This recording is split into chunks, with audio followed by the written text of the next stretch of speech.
Hello everyone, me dietitian and certified diabetes educator.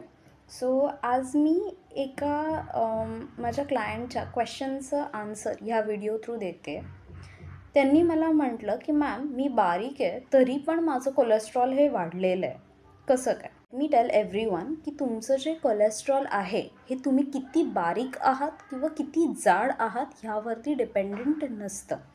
तर ते depend करतं की तुमची लिव्हर हेल्थ कशी आहे, तुमचं टोटल डायटरी फायबर इंटेक किती आहे आणि तुम्ही किती ॲक्टिव्ह आहात थ्रू आउट द डे.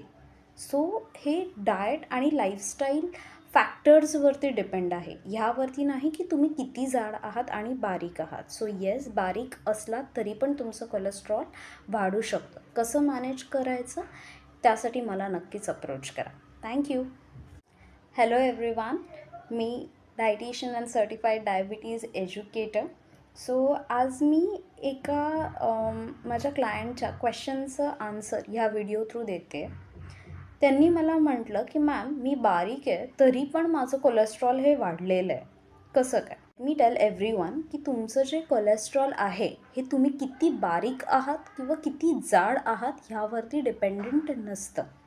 तर ते डिपेंड करतं की तुमची लिव्हर हेल्थ कशी आहे, तुमचं टोटल डायटरी फायबर इंटेक किती आहे आणि तुम्ही किती ॲक्टिव्ह आहात थ्रू आउट द डे. हे डाएट आणि लाईफस्टाईल फॅक्टर्सवरती डिपेंड आहे, ह्यावरती नाही की तुम्ही किती जाड आहात आणि बारीक आहात. येस, बारीक असलात तरी पण तुमचं कोलेस्ट्रॉल वाढू शकतं. कसं मॅनेज करायचं त्यासाठी मला नक्कीच अप्रोच करा. थँक्यू.